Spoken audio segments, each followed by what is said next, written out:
History, everyone's favorite subject, right? Or maybe not. Nowadays, not so much, at least. Over the years, I've seen and known a lot of people that have said, when asked, I don't really care. I didn't really pay attention. I was never really interested. But in their class in high school, I always was. For example, a few days ago at work, I asked my coworker Christine a very simple history question. I said, what event ended World War II? Okay. She pauses for a minute. Thinks, I don't know. An asteroid? I said, what? No, that's ridiculous.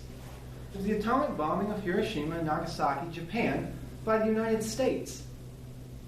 I mean, even she didn't know that, and she's 35 years old.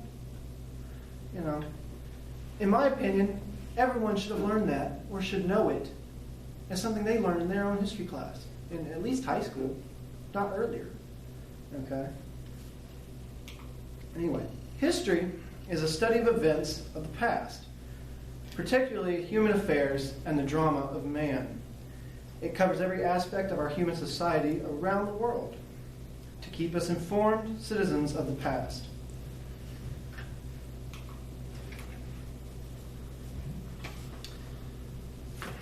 As Marcus Cicero said, 106 to 43 BC,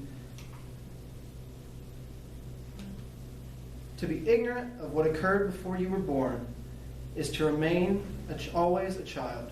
For what is the worth of human life unless it is woven into the life of our ancestors by the records of history? He was right.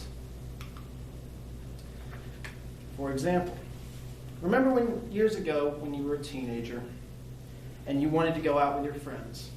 You didn't tell your parents what you were doing, but they found out eventually. And when they did, they'd call you down to talk to you. They'd sit you in that living room, point their finger at you like that. James, we know what you did last night. And you shouldn't do it again. We did that when we were younger, and we paid the price for it. They were calling a bad experience in their life, their history, and don't want you to repeat it. This is a very early lesson in history, and it starts right here in your own home. Did you know that most lawyers started their careers as history majors? And some of them became politicians too? Our city, state, and entire country's government look back at recent history and events to make sure that we're safe and that the bills and laws are good for the people. They look back in history, and sometimes the bills become a little bit controversial. This is because lawmakers are looking back at history. Now, let's look at the Russian-Ukraine war recently. This has dominated all of our news media, whether it be internet, TV, radio, or even social media on our phones.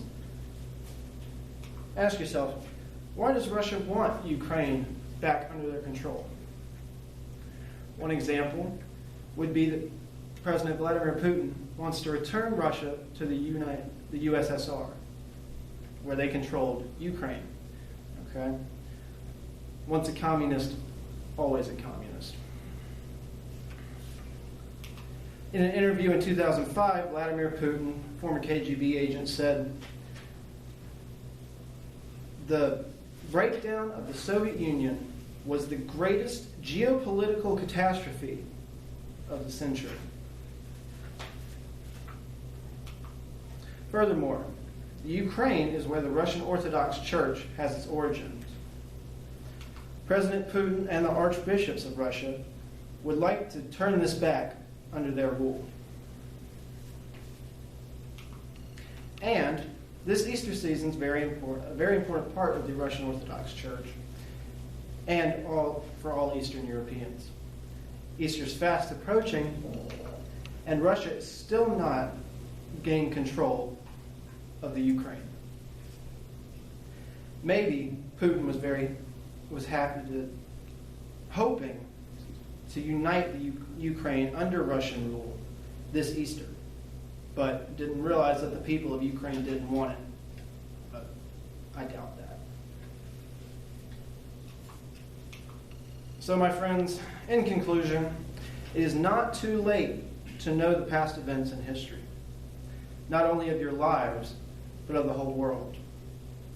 History is very important. In his famous speech in 1948, addressing the House of Commons of Parliament in Europe while they were in ruin and rebuilding after the devastating effects of World War II, Sir Winston Churchill said, "Those who fail to learn from history are doomed to repeat it." Thank you.